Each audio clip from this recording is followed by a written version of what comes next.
Gemini 3 is currently the smartest large language model, but it's not the most useful. I want to talk about why I'm using Gemini 3 less than I thought I would, why I still use ChatGPT and Claude, and why I still think Google is winning this race. The problem with Gemini is that it's lazy. Google has always been focused on efficiency. They already had distribution, so they've been focused on a model that they can offer for free and integrate into their existing products. The downside is it doesn't spend as much tokens deliberating before giving you an answer. However, it is very fast, and I still think it's the best model for certain prompts. As I explained in another video, Gemini is the model most likely to give you the correct answer and most likely to give you the incorrect answer. In other words, it's the model least likely to tell you it doesn't know the answer. It's like the smart kid in class that doesn't study for the test. It's the smartest model and also the most likely to hallucinate. Therefore, it's the best choice when the cost of hallucination is low or the risk of hallucination is low. For example, if you're asking about something that you're pretty sure is well established, maybe you're asking a beginner question around a topic or industry you're unfamiliar with,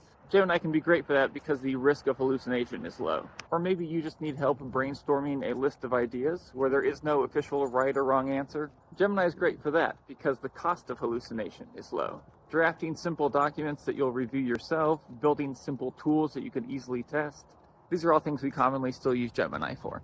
However, when the task isn't so straightforward and quality really matters, I just don't trust Gemini to spend the tokens required. For that kind of work, we almost always use Claude. We use Claude Sonnet for any kind of writing and Claude Opus for any kind of analysis. The only downside with Claude is sometimes it works too hard. It can take a long time to get an answer, and sometimes it runs out of tokens. And so occasionally we'll use ChatGPT as a middle ground. But right now, at least for work, that's the one we use the least. So why do I still think Google's primed to win this whole thing? It's because they've already solved the hard problems. They have the smartest model, it's cost effective, and they have distribution. It seems like at any point, if they wanted to, they could just have the model spend more tokens.